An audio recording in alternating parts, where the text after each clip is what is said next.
వేరే వేరే టైంలో నాకు రెండు కన్వర్సేషన్ చేశారు. ఒకటి ఏం చెప్పారు, మీరు యూపీ నుంచి ఆంధ్రాకి వచ్చారు అంటే ఫండమెంటల్గా హ్యూమన్ ఎందుకు మైగ్రేట్ అవుతారు, in search of a good water, good food, shelter. దీని గురించి మీకు అక్కడ అంటే మీకు ఉన్న పొటెన్షియల్కి మీ ఉన్న ప్లేస్లో దొరకదు కాబట్టి మీరు మైగ్రేట్ అవుతారు. మీకు మంచి you are in search of a good food, water, shelter కోసం మీరు మైగ్రేట్ చేసి ఆంధ్ర వచ్చారు ఒకటి చెప్పారు.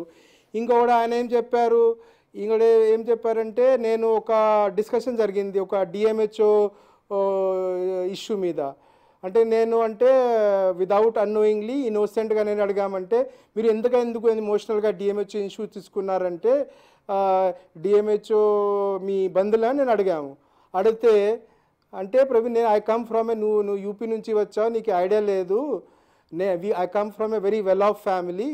నా first relative, second relative, third relative, fourth relative ఎవరు రాజకీయంలో లేరు, రాజకీయం కాదు, ఎవరు గవర్నమెంట్ ఎంప్లాయీగా లేరు అన్నారు. అంటే సమాజంలో గవర్నమెంట్ ఎంప్లాయీ ఎవరు అవుతారు అంటే రిచ్ వాళ్ళు, పవర్ఫుల్, రిచ్ ఉంటే వాళ్ళు వస్తారా గవర్నమెంట్లో, లేకపోతే ఒక మిడిల్ క్లాస్ పువర్ ఫ్యామిలీ నుంచి ఎంప్లాయీ మైండ్ సెట్ ఉన్న ఫ్యామిలీ వాళ్ళ మెంబర్స్ వస్తారు? ఎవరు వస్తారు గవర్నమెంట్లో? ఇందాక మీరు ఒకటి అన్నారు సార్, అంటే ఆన్ డాక్యుమెంట్లో ఉంది కాబట్టి, అంటే పేపర్లో కరెక్ట్గా ఉంది కాబట్టి, అది ఏబి వెంకటేశ్వరరావు కావచ్చు, కిషోర్ కావచ్చు, వీళ్ళ విషయంలో నోట్ తయారు చేయాల్సి వచ్చింది అని. సో ఇప్పుడు ఈ గవర్నమెంట్లో, అంటే గవర్నమెంట్ చేంజ్ అయిన తర్వాత అనేక మంది ఐఏఎస్లు, ఐపీఎస్లు వేరు కేసుల్లో అరెస్టులు కూడా అయ్యారు. పర్టికులర్గా ధనుంజయ రెడ్డి సీనియర్ ఐఏఎస్ అధికారి, బహుశా మీకు సుపీరియర్ అయ్యి ఉండొచ్చు నేను అనుకోవటం. And then PSR Anjaneyulu IPS అధికారి, అడిషనల్ డీజీ ర్యాంకులో ఉన్న అధికారి, ఆయన అరెస్ట్ అయ్యి జైల్లో ఉన్నారు.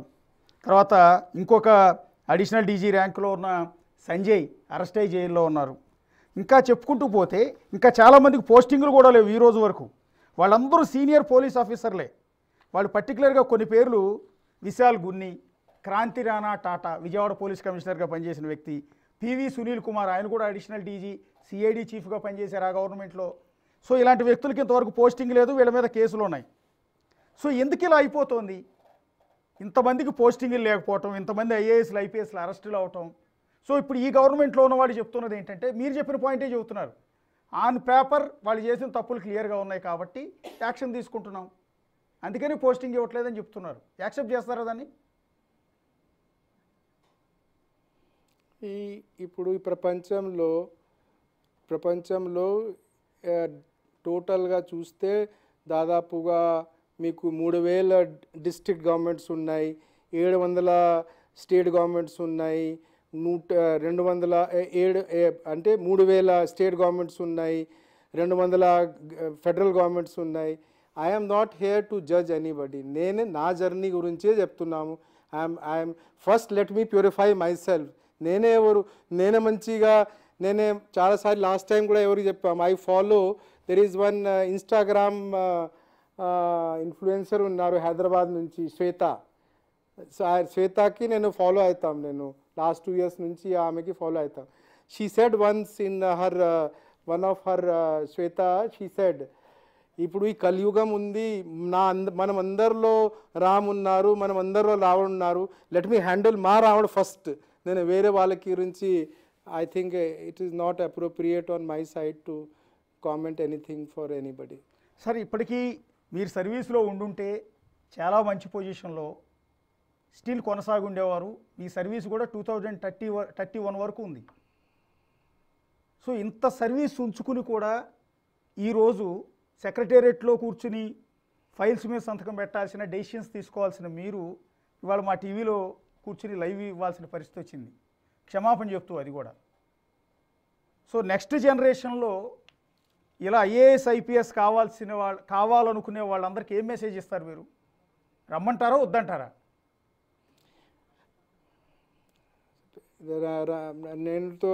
నేనుతో కాలేజ్కి వెళ్ళి చాలామంది పిల్లలకి మోటివేట్ చేస్తున్నాము, సివిల్ సర్వీసెస్ రావడానికి మోటివేట్ చేస్తున్నాం. ఇప్పుడు నేను 7 years ముందు గవర్నమెంట్ నుంచి బ్యాట్ వచ్చామంటే మీకే ఐడియా ఉందా లేదా? నేను నాకు 2014లో government of India bifurcation time allot చేసిన కార్డర్ నాకు Telangana cadre. Yes sir. Telangana cadre, నేను నార్త్ ఇండియన్. నా ఐఐటి ఫ్రెండ్స్ అందరూ ఈస్ట్ గోదావరి, వెస్ట్ గోదావరి, వైజాగ్, గుంటూరు, విజయవాడ, వాళ్ళు అందరూ హైదరాబాద్లో సెటిల్ అయినారు. నా కాలేజ్ ఫ్రెండ్స్ వాళ్ళందరూ ఫోన్ చేసి లేదు మంచిదే ప్రవీణ్, హైదరాబాద్లో ఉంటాం, రిటైర్మెంట్ తర్వాత కలిసి చాలా టైం స్పెండ్ చేద్దామన్నారు. అంటే నేనే అప్పుడే 2014లో నేనే పర్సనల్గా జయేష్ రంజన్ సార్కి ఫోన్ చేసి, అంటే ఒకటే సరిపోవద్దంటే వికాస్ రాజ్ సార్కి ఫోన్ చేసి, సార్ నేను తెలంగాణ నుంచి ఏపీకి వెళ్తాము, అంటే మీకే ఏపీ కార్డర్ అలాట్ అయింది, మీకు తెలంగాణ ఇష్టం ఉంటే ఇద్దరంటే మాకు ఇష్టం ఉండి చెప్పి మ్యూచువల్ చేసి నేను ఏపీకి వెళ్ళాను నేను. ఓకే. అంటే ఏపీలో నాకు గుంటూరు, విజయవాడ, నాకు లక్కీ మ్యాస్కట్ 2000, నేను చాలా యావరేజ్ టైప్ ఆఫ్ ఆఫీసర్ లేకపోతే స్టూడెంట్ కూడా యావరేజ్గా ఉండేవాళ్ళు. నాలో ఉన్న ట్రాన్స్ఫర్మేషన్ అంటే సడన్గా నేను చాలా విదిన్ ద ఐఏఎస్ కూడా చాలా అంటే చాలా రిజల్ట్ ఓరియంటెడ్, చాలా ప్రొఫెషనల్ ఆ పేరు సాధించామంటే because of my training in 2000 నుంచి 2004 వరకు గుంటూరు, విజయవాడ. కాబట్టి దీంతో నాకు గ్రాటిట్యూడ్ ఉంది. ఆ గ్రాటిట్యూడ్లో నేను మ్యూచువల్ వెళ్ళాము. నేను ఆంధ్రాలో ఉన్న గుంటూరు, విజయవాడ లేకపోతే ఆంధ్రప్రదేశ్ డెవలప్మెంట్ జర్నీలో నేను ఆ ట్రైన్ నుంచి నేను ముందే దిగేసామంటే ఆబ్వియస్లీ నాకు that will be a life long loss for me, and it's loss for me. ఈ గవర్నమెంట్లో కానీ ఆర్గనైజేషన్లో కానీ ఎప్పుడూ వ్యాక్యూమ్ ఉండదు. ప్రవీణ్ లేదా నవీన్ వస్తారు, నవీన్ లేకపోతే సునీల్ వస్తారు, ఎవరైనా వస్తారు. But it's a loss to me. Yes, it's a loss to me. Second వచ్చిన జనరేషన్ అంటే మీలాంటి ఒక మంచి సెకండ్ పార్ట్ నేను చెప్తాను ఒకసారి. సెకండ్ పార్ట్ చెప్తాం నేను. ఎస్, అంటే మీకు అంటే మీరు సెకండ్ అంటే మీ సెకండ్ మీరు ఒకసారి నేను చెప్తాను. సెకండ్ మీరు అడిగారు దట్ వచ్చిన జనరేషన్ వాళ్ళకి ఎనీ మెసేజ్. ఫస్ట్ నేను అంత స్థాయి కాదు ఎవరికి ఉపన్యాసం ఇవ్వడానికి, ఎవరికి బాగా లెక్చర్ ఇవ్వడానికి. బట్ నా ఎక్స్పీరియన్స్తో నేను ఏం చెప్పగలుగుతామంటే 21st centuryలో మనం ప్రజల హృదయం as a civil servant, as a government ఎంప్లాయీగా విన్ చేయాలి అంటే చిన్న నుంచి ఎథిక్స్ అండ్ మొరాలిటీ ఒక habit. It's a habit. Like punctuality is a habit, being a ethical and moral is a habit. ఆ హ్యాబిట్ చిన్న నుంచి డెవలప్ చేస్తే చాలా బ్రహ్మాండగా గవర్నమెంట్లో మంచి ఎక్స్పోజర్, మంచి సాటిస్ఫాక్షన్ వస్తుంది. బట్ ఎథిక్స్ అండ్ మొరాలిటీ మనం చిన్న ఉన్నప్పుడు ఆ హ్యాబిట్ డెవలప్ చేయకపోతే it will be a very tough time. Sir, ఇప్పుడు ఈ క్షమాపణ చెప్పడం ద్వారా అంటే మీ ఉద్దేశం మళ్ళీ ఏమైనా బ్యాక్ టు సర్వీసెస్ కన్నా ఇంట్రెస్ట్ ఏమైనా ఉన్నట్టు? ఐ మీన్ మళ్ళీ సర్వీస్లో కంటే ప్రభుత్వానికి సలహాదారుగా, అడ్వైజర్గా ఇలా వచ్చే ఉద్దేశం ఏమైనా ఉందా? లేకుంటే పాలిటిక్స్లోకి వచ్చే ఉద్దేశం ఏదైనా ఉందా?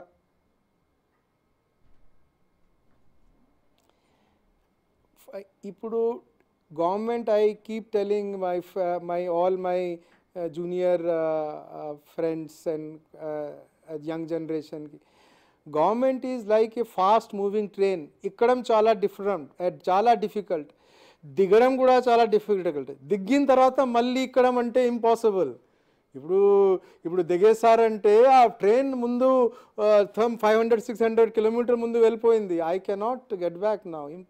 అది that thought itself is it's like impossible task. So ఎక్కడమే ఇంపాసిబుల్.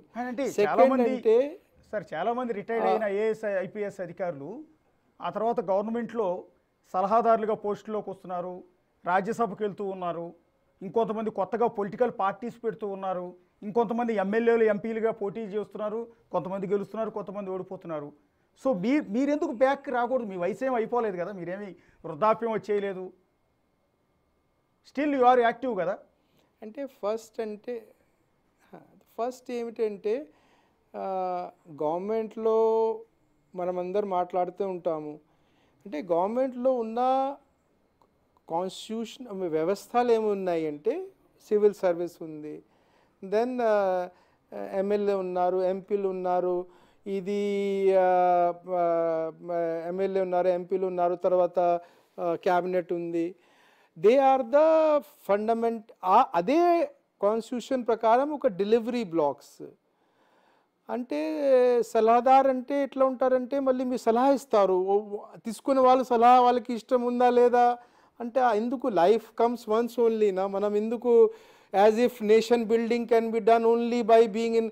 ఈ nation building is done by everybody. ఇప్పుడు ఇండియాకి ఉన్న జీడిపి కానీ అంటే ఫస్ట్ అంటే నా ఎంప్లాయ్మెంట్ ఉండాలి ఒకటి. ఇప్పుడు 21st సెంచరీలో నా 20th సెంచరీ కాకుండా నేను యంగ్ ఉన్నప్పుడు మాకు ఆప్షన్సే చాలా తక్కువ ఉండేవాళ్ళు ఒక ప్రైవేట్లో. ఇప్పుడు 21st సెంచరీలో ప్రైవేట్ సెక్టర్లో చాలా ఆప్షన్స్ ఉన్నాయి మనకి.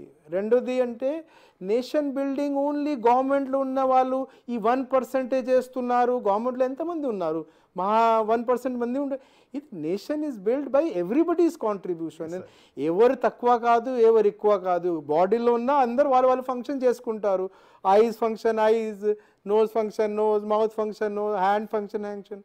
So only by being I can be part of my country's development అంటే ఆలోచన నాకే I don't think like that. అంటే 7 years సర్వీస్ ఉండగానే సార్ 7 years సర్వీస్ ఉండగానే మీలాంటి ఒక మంచి ఆఫీసర్ విఆర్ఎస్ తీసుకుని వెళ్ళిపోవాల్సిన పరిస్థితి వచ్చింది అంటే దానికి ఈ డెమోక్రసీలో ఉన్న ఈ పొలిటికల్ సిస్టమే కారణమా? It's not like that. ఇప్పుడు ప్రతి మీరు ఎనీ ఆర్గనైజేషన్లో వై గవర్నమెంట్, ఈవెన్ మీరు ప్రైవేట్లో చూడండి, పెద్ద పెద్ద మల్టీనేషనల్లో చూడండి, వేరే కంట్రీలో చూడండి, ఈ organisations governments it's a continuous process. ఈ ప్రాసెస్లో కొంతమందికి డిఫరెంట్ టైంలో ఇట్ హ్యాపెన్స్.